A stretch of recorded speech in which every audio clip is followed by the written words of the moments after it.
എല്ലാവർക്കും മൈ വേൾഡിലേക്ക് സ്വാഗതം. നമ്മൾ ഇന്ന് തയ്യാറാക്കാൻ പോകുന്നത് ട്യൂണ തോരനാണ്. അപ്പൊ ഞാൻ ഇന്ന് തയ്യാറാക്കിയിരിക്കുന്നത് ടിന്നിലുള്ള ഒരു ട്യൂണ വെച്ചിട്ടാണ് തയ്യാറാക്കിയിരിക്കുന്നത്. അപ്പൊ നിങ്ങൾക്ക് ഫ്രഷ് ആയിട്ടുള്ള ട്യൂണയാണ് കയ്യിലാണെങ്കിൽ അത് വെച്ചിട്ട് വേണമെങ്കിൽ തയ്യാറാക്കാൻ. ഇപ്പോഴാണെങ്കിൽ നാട്ടിലും ഇങ്ങനെ ടിന്നിലുള്ള ട്യൂണ അവൈലബിൾ ആണ്. അപ്പൊ അത് കാരണം എല്ലാവരും ഇത് ട്രൈ ചെയ്ത് നോക്കാം. വളരെ പെട്ടെന്ന് തന്നെ നമുക്ക് തയ്യാറാക്കി എടുക്കാൻ പറ്റുന്ന ഒന്നാണ്. നമുക്ക് നോക്കാം എങ്ങനെയാണ് ഇത് തയ്യാറാക്കിയെടുക്കുന്നത്.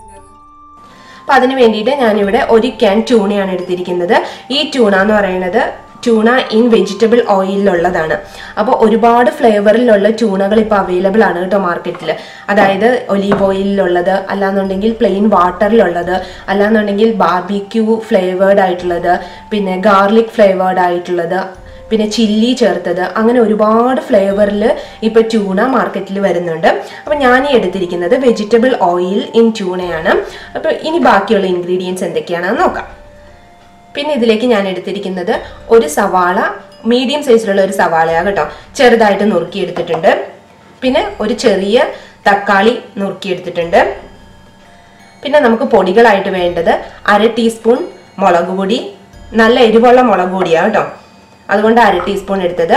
1 ടീസ്പൂൺ മല്ലിപ്പൊടി, പിന്നെ വേണ്ടത് 1/2 ടീസ്പൂൺ മഞ്ഞൾപ്പൊടി. പിന്നെ ഞാൻ നല്ല എരിവുള്ള 2 പച്ചമുളകും ചെറുതായിട്ട് നുറുക്കിയെടുത്തിട്ടുണ്ട്.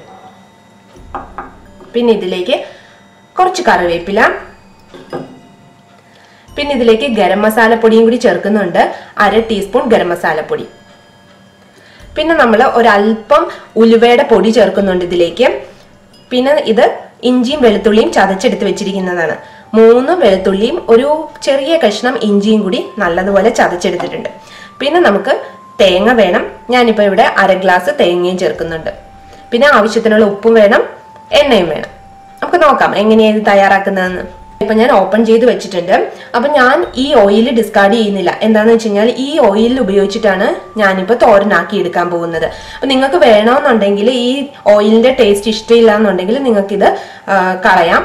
ഈ ഓയിൽ മാത്രം ഒന്ന് ഡ്രെയിൻ ചെയ്ത് കളയാട്ടോ. അപ്പം അതിന് വേണ്ടിയിട്ട് ഒരു പാൻ അടുപ്പത്ത് വെച്ചിട്ടുണ്ട്. അപ്പം ഞാൻ ഇതിലേക്ക് ഈ എണ്ണ തന്നെ ഒഴിച്ചു കൊടുക്കുവാണ്.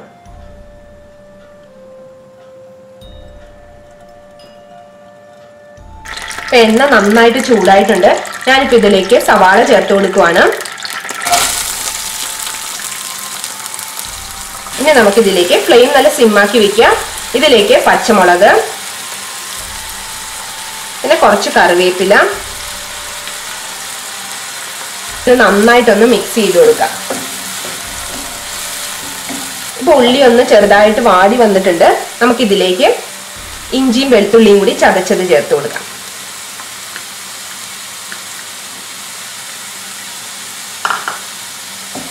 ഇനി ഇഞ്ചിയുടെയും വെളുത്തുള്ളിയുടെയും ഒക്കെ പച്ചമണം മാറുന്നത് വരെ ഒന്ന് വഴറ്റി കൊടുക്കാം. അതിനുശേഷം നമുക്ക് പൊടികൾ ചേർത്ത് തുടങ്ങാം.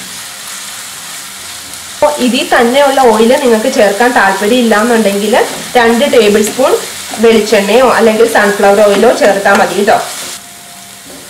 ഇപ്പോൾ ഇതാ ഉള്ളിയെല്ലാം വാടി വന്നിട്ടുണ്ട്. നമുക്കിനി ഇതിലേക്ക് പൊടികൾ ചേർത്ത് കൊടുക്കാം. മഞ്ഞൾപ്പൊടിയും മുളക് പൊടിയും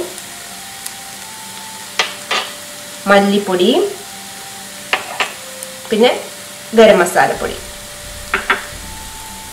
അപ്പോൾ ഫ്ലെയിം ആദ്യം മുതൽ തന്നെ സിമ്മിലാട്ടോ കിടക്കുന്നത്. ഇനി നന്നായിട്ടൊന്ന് മിക്സ് ചെയ്തിട്ട് ഈ പൊടികളുടെ എല്ലാം പച്ചമണം മാറണം.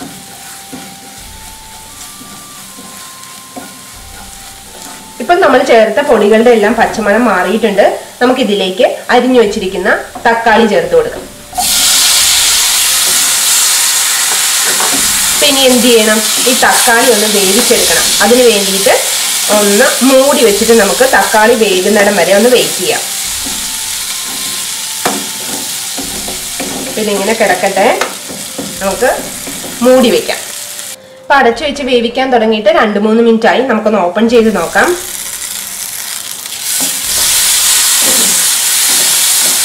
തക്കാളിയൊക്കെ വെന്തു. അപ്പോൾ ഞാനിത് വെള്ളം ചേർക്കാത്തതെന്ന് വെച്ച് കഴിഞ്ഞാൽ അടി പിടിക്കില്ലാത്തതുകൊണ്ടാണ്. അപ്പോൾ നിങ്ങൾ ഉപയോഗിക്കുന്ന പാത്രം നോൺ സ്റ്റിക്ക് അല്ല എന്നുണ്ടെങ്കിൽ ഒരല്പം വെള്ളവും കൂടി ചേർത്ത് കൊടുക്കാം കേട്ടോ. ഇനി നമുക്ക് എന്ത് ചെയ്യാം, ഇതിലേക്ക് ട്യൂണ ചേർത്ത് കൊടുക്കാം.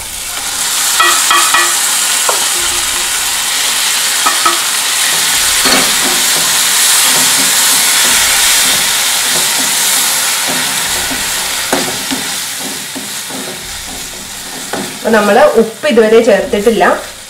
ട്യൂണയില് ഓൾറെഡി ഉപ്പുണ്ട്. അപ്പൊ അത് കാരണം നോക്കിയിട്ട് മാത്രം ചേർത്താൽ മതി കേട്ടോ. ഞാനൊരല്പം ചേർത്ത് കൊടുക്കുവാണ്.